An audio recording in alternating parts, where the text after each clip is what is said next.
on divorce court today. They were raised in very different households, fell in love, and now are having a hard time finding middle ground. Sherry took a genetic test to discover her true heritage, and Jamie has a lot to say about what she found. Sherry Hearns and Jamie Hearns have brought their dispute for Judge Lynn Toler to resolve. Testimony in divorce court starts now. Mrs. Hearns, you say that you've had some childhood experiences that you believe are now hurting your marriage. Why don't you tell me about that? It's just that we're raised completely different. I'm mixed race, but I was raised by a complete Caucasian family. And I don't know if people in this world believe that or not, but that makes a difference when you're, because the way he was raised was just completely different than mine. Did you identify as black or white or just complete, or you didn't even know what the other mixed part of you was? I didn't know. I just found out 6 months ago what my race is, besides the Caucasian. And did you wonder? I mean, did you look in the mirror and say, hey, of course, there's other things going on? And what would your mother say, or what would your family say? My family, they just, you're white. But I look in the mirror every day. I don't look like a Caucasian person. And so I just knew that it was different. And the way that I was raised was just, I didn't know what black people were, and this may sound funny to some people, but I didn't know a black person until I was in junior high school. Where did you live? Albuquerque, New Mexico is where I was raised. Okay, I'm gonna work with you on that one. Why do you think that has harmed your marriage because today? He talks about, well, cause I don't want to say he's a racist or anything, but he talks about, he has very strong black views. And I'm mixed. I'm two different races that are mixed together. So that may offend me sometimes when he's talking about certain things. I may feel offended, just like I'll feel offended if a Caucasian person speaks about... What kind of things does he say that offend you? For instance, he'll say, if I do something, he'll be like, that's just like a white girl. That is what a white person would do. Or that would be what a white girl would do. Do you do that nonsense?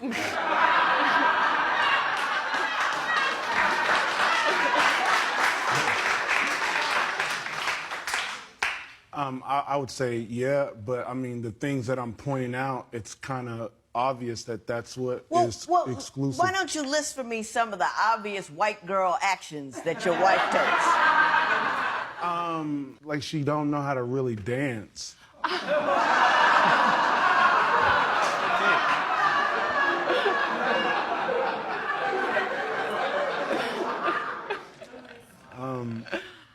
She will sometimes, but she don't like to clean up.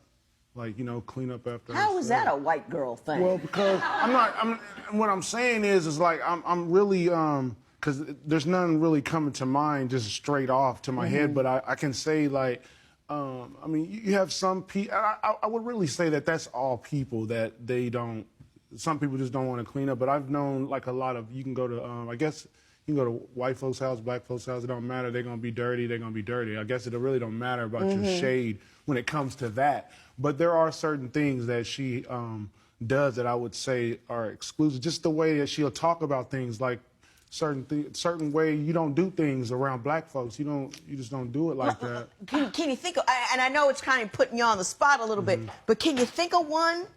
Or you? I mean, just being friendly. Yeah, I mean, you can't walk around, hi, how you doing? Why can't you? And, I mean, you can, but you're going to get a funny look. We looking at you like... Hang on. You know, so in order to be black, you can't be friendly? No, being friendly, like just overly, like just walking around, hey, like go lucky. Like it's not lucky out here. This is real life. We out here struggling. Ain't nobody trying to smile all the time until it get right. Then maybe we'll be in here smiling, but we ain't walking around here, hey, how you doing? And it's a great day for you in the neighborhood. Maybe, but I do it all the time.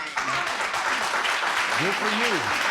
That's good for you. And I know a lot of black people. I mean, I know thousands and thousands of black people who are not... thousands of thousands that don't. But I understand that. But what I'm saying is we are not one monolithic structure. Exactly. We are people. We are individuals. Right. They're happy black folk. They're angry black folk. Right. They're smart black folk.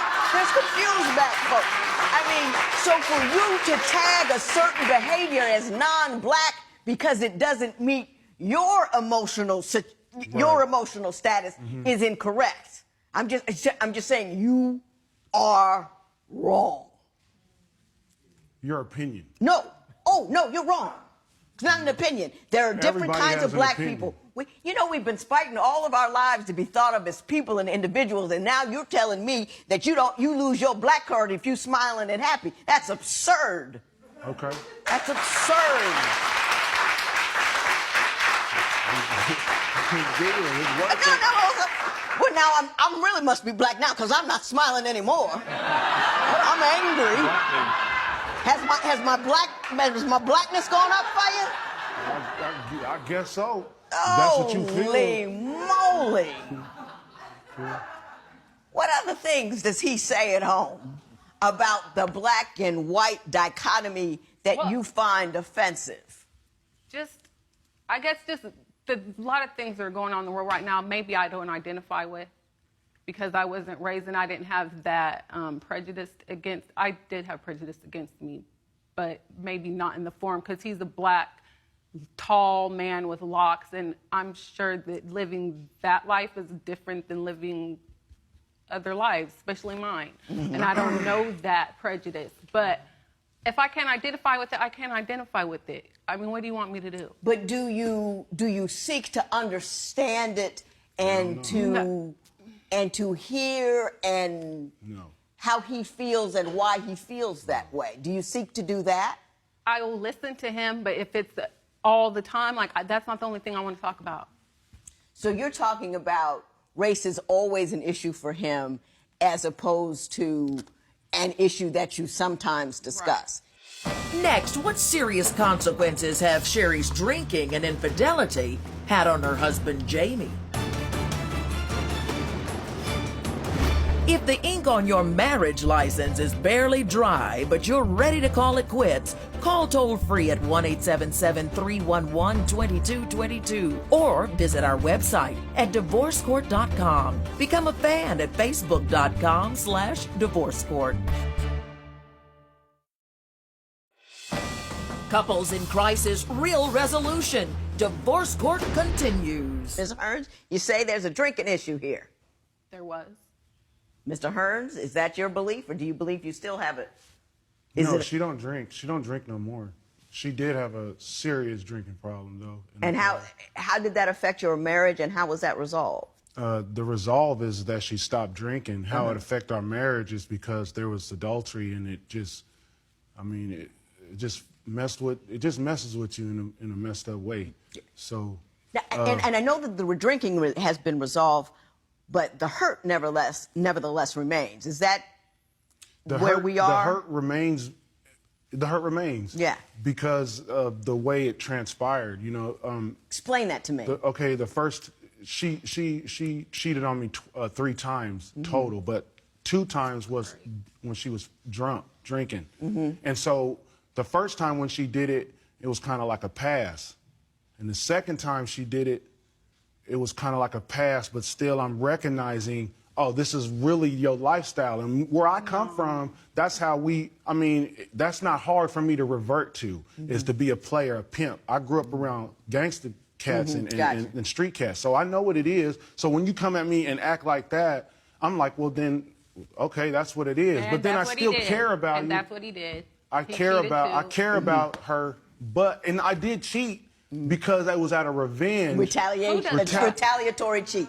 Ms. Hearns, why don't you discuss what you were going through and how it manifested itself in you cheating on your husband? I was drinking since the age of 18. I started blacking out when I was 20. Mm-hmm. I drank every and anything and it probably I don't want to talk about this. I'm about to cry. It was probably to cover up that not knowing who I was and not fitting in. And so I turned to drinking. People turn to different things. That's what I turned to. And I would black out and I wouldn't remember, and I would do stuff that ordinarily I wouldn't do, I guess. And I did cheat on him. And it was because within myself didn't have self-confidence or self-esteem, and so I would turn to that outer source to make me feel good about myself. Mm-hmm. But that last I'm not time saying- you weren't drinking, correct? That's right. And that's the one that he says, and that's correct when me we if I'm have- wrong, that hurts him the most. And I understand that, but we weren't talking or we hated each other for those last 2 years. When I did it when I was sober, we did not like each other. We were not talking to each other, and he was running around doing whatever he wanted to do. So, because I'm not drinking, I'm just supposed to sit there and let you act I mean, while I I'm was, sitting at the house. But you were out I on was your own constantly doing excursions. music. I was actually doing Doing music music. on a 24-hour basis. Like I was Well, just in the studio. no one was doing music on a 24-hour basis. I was we doing. get that. I was in the. Well, I mean, when she's saying I wasn't coming home, I was at the studio till 12 o'clock. But you weren't to come cheating. home. No, I wasn't. When Divorce Court continues, are religion, passion, and politics pulling this marriage apart? Do you think Jamie is mostly to blame for the problems in this relationship? Call 1-800-282-1991 to vote now and see if America agrees with your opinion. You'll also receive some valuable offers. Call now, 1-800-282-1991. If you would like your case heard on Divorce Court, call us toll-free at 1-877-311-2222 or log on to our website at divorcecourt.com and join the conversation on Twitter at Divorce Court. Divorce Court continues. Mr. Hearns, I want to ask you something, and I'm not attacking you.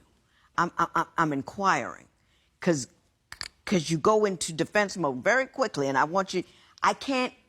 We can't hear each other if you're always defending. So just let me ask you. You seem so Afrocentric, so involved in the African American experience politically and as an activist, that kind of thing. Was marrying someone who was half white something that came as a surprise to you? Was it? You seem to be so mad at her that she doesn't get what it is to be black, and I want to know what it is that brought you to her, given that that's such a big part of your life and you're so upset about it. When we initially got together, we were, I was in a different faith.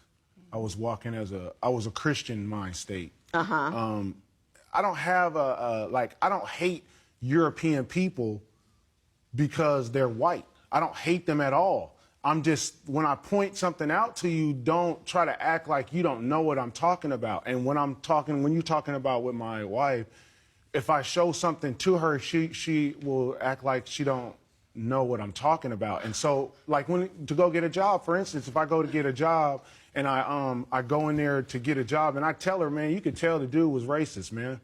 She initially in the beginning she was like, whatever, you don't know what you're talking about, until she sees it for herself and comes back and tells me, dang, I see what you're talking about. But when I'm telling her this and I want to talk about it, it can't happen. Okay. Ms. Hearns, your response to that? I think I see what your concern is. Go ahead. What your response to that? Because you do not know what people are thinking. There's 1,000 different things going on at one time in the world all the time. So race could be a factor and it could not be a factor, and you want him to appreciate the fact that it might not be what it is. And it may be. It may very well be, but let's not go straight to that. Is he generally an angry person? I don't think, no, he's not generally angry. He's very passionate when he's talking. I would call it passion. Joyful times. Tell me something you two enjoy doing together. Watching Netflix, having sex, I don't know.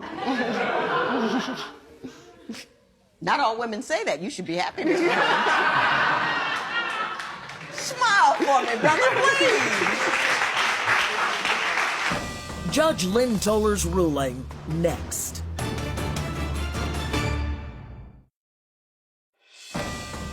Divorce Court. Judge Lynn Toller's ruling right now. Mr. Hearns, you're looking for transitional support from Mrs. Hearns.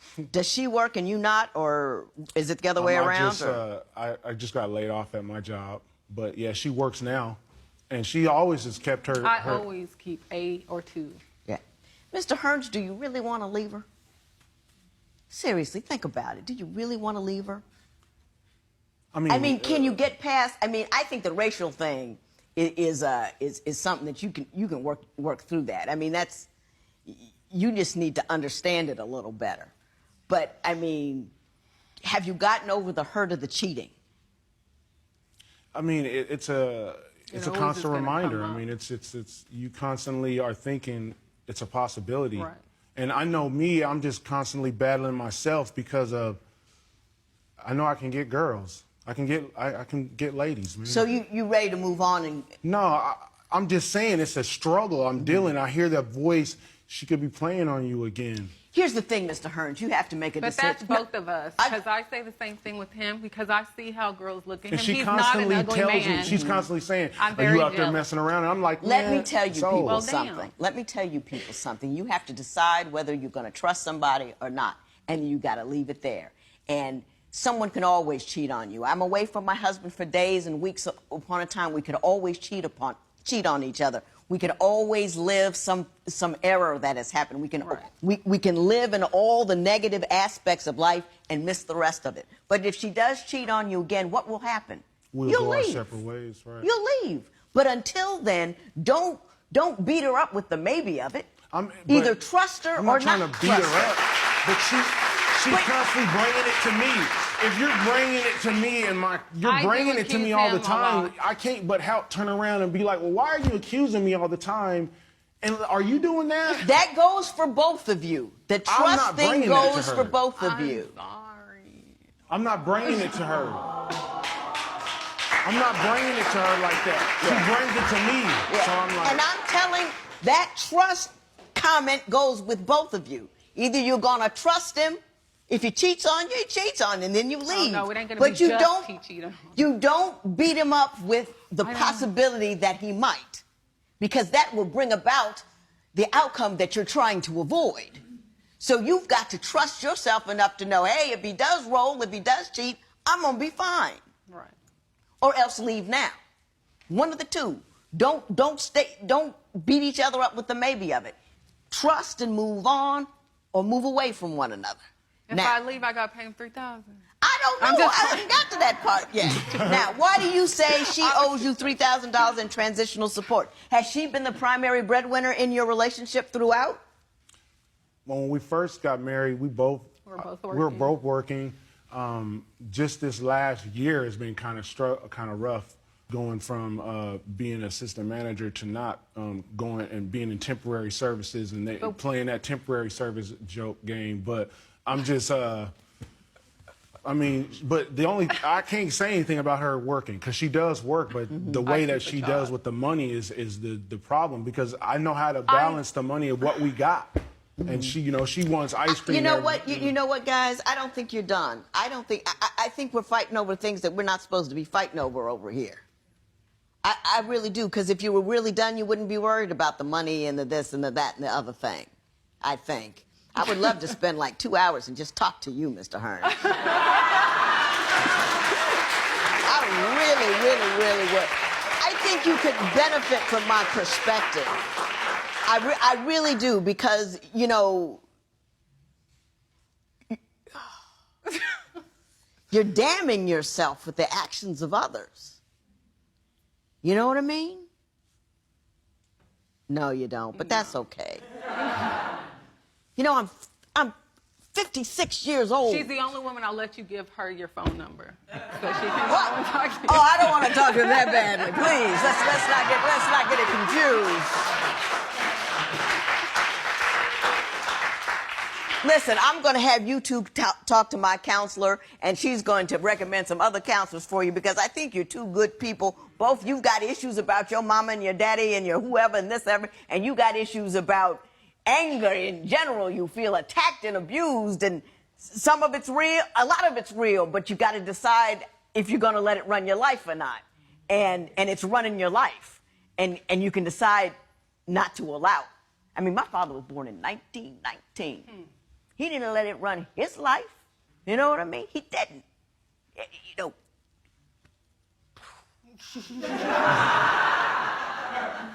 This matter is adjourned.